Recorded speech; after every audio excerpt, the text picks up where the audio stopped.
días. En el día de hoy estamos realizando nuestro trabajo final de lectoescritura a cargo de la profesora Jessica Nicole Flores. Con esta entrevista nosotros buscamos explicar temas económicos de manera sencilla y clara desde un punto de vista académico. Nosotros abordamos temas como los bonos verdes, la ecología, la contaminación y el cambio climático que se ven muy frecuentes en estos temas económicos y en todo nuestro recorrido en la universidad. Ahora bien, hay que entender que todo esto lo encerramos dentro de nuestro tema principal, el cual es el desarrollo sostenible del bienestar, teniendo como foco o eje el propio desarrollo sostenible. Vamos a dar paso ahora a la entrevista que le realizamos al decano de la Facultad de Ciencias Económicas, Administrativas y Contables, Reinaldo Sierra Prieto. Buenos días a todos. El día de hoy, nosotros estudiantes pertenecientes al pregrado de Economía del primer semestre en la Facultad de Ciencias Económicas, Administrativas y Contables, junto a mis compañeros Jerónimo Vázquez Paz, Sebastián Rodríguez Senado y mi persona Sebastián Patarroyo Mosquera, estamos haciendo la actividad relacionada a la materia de lectoescritura, que es la entrevista. En nuestro caso vamos a entrevistar al decano de nuestra facultad, Reinaldo Sierra Prieto, el cual vamos a hacer unas preguntas sobre nuestro tema de investigación del ensayo, la cual es desarrollo sostenible y bienestar. Buenos días, decano, de antemano, muchas gracias por su colaboración. Buenos días. En primer lugar, le queremos preguntar, ¿qué opina usted de quién es el que termina pagando los platos rotos de cuando las empresas o fábricas a nivel nacional incurren a métodos de contaminación? Y de lo que va con mano a esto, ¿usted qué opina? ¿Qué incentivación ecológica puede tener las indemnizaciones económicas que se le hacen a estas empresas cuando se sabe que están incurriendo a estas infracciones ecológicas de contaminación? Bueno, la pregunta ahí especialmente para economía, pero eso es como una clase, pero bueno, trataremos aquí de... Entonces, eso es lo que comúnmente en economía se llama el costo invisible de contaminar o las externalidades o precio sombra, ¿sí? Entonces, una pregunta muy importante, ¿quién paga los costos, los platos rotos? Entonces, voy a ponerles un ejemplo inicialmente. Entonces, los platos rotos los pagan son las otras personas que tienen la empresa, o sea, personas externas a una empresa. Ejemplo claro, por ejemplo, Curtimbres La María, ¿sí? Ellos utilizan químicos y ellos solo les interesa es producir los cueros, sacar cueros de determinada calidad, de determinado color y teniendo en cuenta que ellos hacen una contaminación, ¿sí? Entonces, ¿quiénes pagamos los platos rotos? Las personas que viven alrededor de las Curtimbres, las personas que en su momento pescaban en el río Quindío, los que hacen uso del agua del río Quindío, aunque la Bocatoma está un poco más arriba de la Curtimbre de La María. No estoy diciendo que Curtimbre de La María está contaminando, ¿sí?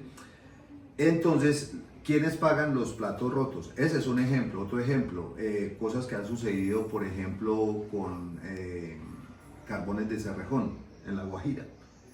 Sacan, al hacer las excavaciones, al transportar el carbón por toda La Guajira eso emite un polvo y ese polvo afecta a las tribus indígenas que se encuentran allí en el desierto de La Guajira. Entonces, eso es lo que somos los que pagamos los platos rotos, o sea, personas externas, ¿sí? Con enfermedades, consumimos agua contaminada, como les acabé. Entonces, pero eso tiene un costo invisible, ¿sí? Entonces, ese costo invisible, para los ejemplos que hace, entonces la empresa, ¿qué debe hacer? La empresa, ¿qué debe hacer? Bueno, yo voy a producir esto, ¿sí? Pero esto que voy a producir, en este caso el carbón, voy a extraer carbón, voy a sacar carbón, curtimbres. Entonces dice, bueno, entonces 15 metros de cuero de color café, ¿cuánto me cuesta? ¿Sí? Yo sé que tengo que utilizar unos químicos, tengo que utilizar un agua que va contaminada, en este caso el ejemplo que puse, al río Quindío, pero entonces viene el costo invisible. Entonces el señor, si quiere ganar, decía, ya no puede vender esos 15 metros o el metro de cuero, ya no lo puede vender a 100 pesos, porque tiene que colocar ciertos filtros que eviten la contaminación del agua, ciertos filtros que eviten la contaminación del aire, porque hay veces usted pasa por el río Quindío, por La María y huele feo, ¿sí? Entonces eso afecta. Entonces él tiene que ponerle un costo. ¿Quién va a pagar ese costo? Nosotros, ¿sí? Entonces ese costo, entonces, o las personas, por ejemplo en este caso las personas que producen zapatos en Santander, ¿sí? Porque ellos proveen a esas fábricas de zapatos y cueros en Santander, en Bucaramanga especialmente. Entonces allí le va a subir el valor del metro. ¿Es invisible para quién? Para el comprador. Pero él, ¿por qué lo hace? Porque él necesita invertir en filtros, hacer protección del CO2 que saca, ¿sí? Para proteger el aire. No es que el aire tenga un costo, pero yo lo tengo que proteger colocando filtros que, por las emisiones que salen de mi empresa. Eso es el costo invisible, ¿sí? Ahora, usted me preguntaba también sobre los incentivos, ¿sí? Entonces, obviamente, cuando no se hace eso, entonces el gobierno o el Estado, en este caso la Alcaldía de Armenia, la Gobernación del Quindío, tienen que invertir en proteger el río Quindío. Entonces dice, no podemos, entonces entra a jugar la CRQ. Entonces la CRQ dice, no, saquemos un impuesto, ¿sí? Y ahí el impuesto ambiental, la tasa ambiental que pagan esas empresas, ¿sí? Entonces, ¿a quién se lo cobran? A la empresa. ¿Qué hace la empresa? Aumenta el valor del metro de cuero curtido, ¿sí? Para vender. Entonces, los platos rotos los están pagando eso. ¿Qué hace el señor? Como me está saliendo más el zapato más caro, la chaqueta más cara, la correa más cara, pues usted cuando va a comprar, entonces ahí está. Es lo que se llaman los costos invisibles. Muchas gracias, decano. Esa sería la primera pregunta. Vamos a pasar a la segunda. Ahora vamos a pasar a la siguiente pregunta, que va a tratar de dinero para el planeta versus bonos verdes. Ahora le preguntamos a nuestro decano, ¿qué son exactamente los bonos verdes? Bueno, entonces hablemos de los bonos verdes. Los bonos verdes hay que tener un cuidado con los bonos verdes, un término que se utiliza en la economía que se llaman los greenwashing, ¿sí? O sea, bonos engañosos, o sea, que un bono verde se puede decir, haga de cuenta que es un bono, un tiquete, y los pintan de verde para obtener un dinero, ¿sí? Eso es lo que se llama publicidad engañosa con los bonos verdes. Ejemplos. Un gobierno, una localidad, una región necesita hacer un proyecto de inversión, ¿sí? Entonces vamos a poner un caso de la vida real, como es el caso de Bogotá, que ellos emitieron en Latinoamérica, fue uno de los primeros países, o aquí en Colombia fue la primera ciudad que sacó el bono verde para construir el metro de Bogotá, porque el gobierno no tenía el dinero para hacerlo, ¿sí? Entonces sacaron un bono verde. ¿Por qué sacaron un bono verde? Porque el bono verde lo que hace es que está basado y creado para solucionar una problemática ambiental en una ciudad o en un territorio. Por eso se llama bono verde. Pero esos bonos verdes a veces los utilizan, los sacan, o sea, una empresa, una entidad, en este caso fue el gobierno japonés el que construyó ya el primer tren de línea de metro, que ya lo trajeron a Bogotá. Expidieron una serie de bonos por un total de $600 millones, ¿sí? Para construir el metro de Bogotá, pero apoyado en que, mire, es que vamos a construir el metro de Bogotá, que va a evitar la contaminación y la generación del CO2 en la ciudad de Bogotá. Vamos a construir un metrocable que va de San Cristóbal a Potosí, ¿sí? Y eso vale tanta plata, entonces por eso necesitamos expedir estos bonos verdes. Entonces, empresas o bancos levantan la mano y dicen, yo le presto la plata, ¿sí? Entonces, para eso son los bonos verdes, para ayudar a proteger el medio ambiente o crear inversiones que me van a alivianar un poco la problemática ambiental que tenemos en nuestro país. Adicionalmente, esos bonos verdes deben cumplir unos requisitos. Esos requisitos, ¿cuáles son los que deben de cumplir? Primero, todo bono verde, cuando se expide o cuando se aprueba, entonces debe tener una verificación externa, o sea, debe haber una entidad, un proceso de auditoría. ¿Por qué se expide ese bono verde? Para alivianar qué, para soportar qué proyecto de inversión. En este caso, el metro de Bogotá, que fue el ejemplo que yo puse, ¿sí? Entonces hay una entidad externa que es la encargada de verificar que se expidió el bono verde y solo los recursos se van a utilizar para eso. Segundo, hay antes de emitir el bono, entonces debe haber una firma externa que respalda ese proyecto. Entonces, la firma externa que respalda el proyecto puede ser el gobierno nacional, el Banco de la República o una entidad externa como un banco, el Banco Interamericano, ¿sí? Que le presta plata a Colombia. Entonces ellos pueden respaldar eso. En este caso, esa entidad externa en este caso fue el gobierno japonés, y levantó la mano y yo les construyo los vagones del metro, que ya trajeron un prototipo de vagón aquí a Bogotá, que lo mostraron por televisión, no sé si ustedes se dieron cuenta. Y eso es soportante, debe haber una entidad externa que respalda la creación de ese bono, ¿sí? Porque es el que va a prestar la plata. Y la tercera es, las personas deben estar pendientes de que eso que se crea cumpla con unas taxonomías o estándares internacionales. Me explico. Hablamos de la problemática ambiental. ¿Será que la ciudad de Bogotá sí amerita crear un metro para evitar que no haya tanto expedición de CO2 por el uso del Transmilenio, de los buses, de los carros, de los taxis, de todo eso? ¿Sí? ¿Será que eso? Entonces deben cumplir una taxonomía. Voy a poner otro ejemplo de los estándares y la taxonomía. Por ejemplo, yo quiero exportar café, pero no tengo la plata para exportar café y somos un sector cafetero. Entonces el comité de cafeteros, la Federación Nacional de Cafeteros, se reúne y dice, expórteme café.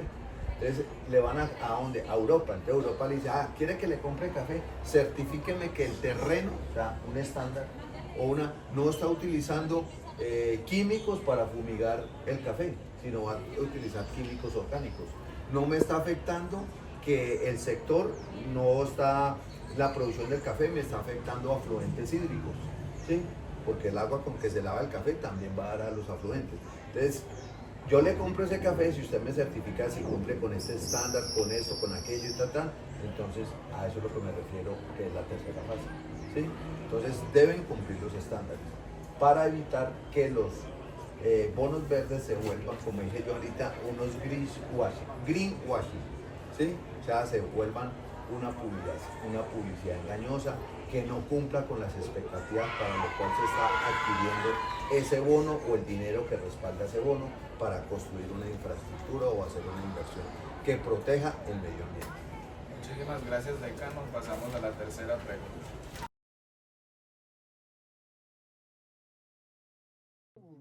Señor decano, continuamos con nuestra tercera y última pregunta, que se trata sobre los riesgos del cambio climático en los negocios, tanto físicos como de transición. Y mi pregunta es, ¿cómo afecta al bolsillo de las empresas el cambio climático y a su supervivencia? Bueno, muchas gracias por la pregunta. Sí, afecta el bolsillo. Lo que pasa es aquí hay que tener en cuenta varios aspectos. Los riesgos físicos son todos aquellos riesgos que van a afectar la empresa por problemas naturales. Por ejemplo, un terremoto es un problema natural. Una inundación es un problema natural. Lo que hemos vivido o lo que vivimos nosotros en 1999, el COVID, un problema natural, ¿sí? Fue una pandemia, muchas empresas cerraron, afectó el bolsillo de los dueños de las empresas, afectaron a muchas personas, no solo a las empresas, sino a aquellas personas que utilizaban esos productos que eran producidos por las empresas. En una inundación, la lluvia. Hay, por ejemplo, en este momento, en el sector de los llanos orientales o al sur de Colombia, estamos en un sector en este momento que están sufriendo muchas lluvias y ocurren derrumbes por las lluvias. Y yo estoy transportando, por ejemplo, un camionado de pollos, ¿sí? Y me toca parar ahí 2, 3, 4 días en la carretera, entonces está afectando el bolsillo, ¿sí? Hay otros riesgos que se llaman los riesgos de transición, ¿sí? Entonces, los riesgos de transición es porque sale una norma, ¿sí? El gobierno nacional expide una norma. Por ejemplo, en días anteriores, a pesar de que el gobierno nacional no se le aprobó unos procesos de una reforma tributaria, entonces él sacó y dijo, todas las empresas que tengan un capital mayor a, por decir algo, a 100.000 millones de pesos, ustedes me tienen que pagar un impuesto. ¿Sí? ¿Qué hacen ellos? Esas empresas tienen que aumentar el costo, ¿sí? Y eso está afectando el bolsillo, tanto de la empresa como de las personas que utilizan los productos de esos productos que está produciendo esa empresa, ¿sí? Entonces, aquí es en eso de transición. Entonces, vea, el ejemplo más claro de la transición, el famoso 4 por mil, ¿sí? Que dijeron que lo iban a bajar. ¿Por qué se creó el 4 por mil? por un riesgo físico que fue un terremoto, ¿sí? Por el 1999 se creó el 4x1000 para alivianar, se creó el FORE para alivianar todo el proceso de reconstrucción del eje cafetero, pero se quedó, o sea, fue un riesgo de transición. Creemos el 4x1000, sí, después lo vamos a desmontar y nunca lo desmontaron, pero fue a través de una norma, de una normativa del gobierno nacional. A eso se refieren y eso afecta al bolsillo, ¿sí? Ya antes no le quitaban por retirar plata del cajero o por retirar plata del banco, o por hacer, ahora sí, eso se llama un riesgo de transición. Todas las normativas que sacan, los impuestos, las reformas tributarias son riesgos de transición que afectan a las empresas. Bueno, muchas gracias. De esta manera concluimos nuestra entrevista hacia usted con el tema de desarrollo sostenible y bienestar. De nuevo le agradecemos por su comprensión, por su colaboración en nuestro video. Le damos un excelente día. Gracias por la atención. Muchas gracias a ustedes. Ahora finalizada la entrevista, nosotros tenemos 3 conclusiones principales dentro de todas las dimensiones que abordamos. Teniendo en cuenta lo anteriormente visto, hay que resaltar la diferencia entre cada dimensión, empezando con la primera, que viene siendo el costo invisible de contaminar, de las externalidades y los precios sombra. En este podemos concluir con toda la explicación y como nos instruyó el decano Reinaldo, en que realmente lo que tenemos que hacer es buscar las políticas que puedan aumentar el cuidado de la naturaleza y también fomentar el progreso de las empresas. Es decir, hay que buscar un punto de equilibrio, ya que realmente los que terminamos pagando estos platos rotos, que son de los que hablamos en esta pregunta, somos nosotros, la población y los consumidores. Lo podemos ver tanto en precios como en todo el tema ecológico que se vive en el día a día dentro de la región y a nivel nacional.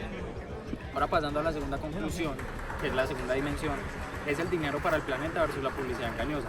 Acá estamos hablando del greenwashing y los bonos verdes. Como bien también nos dijo el decano, estos bonos verdes realmente tienen que pasar 3 filtros para que sean efectivos y legales dentro del marco teórico jurídico que posee el país.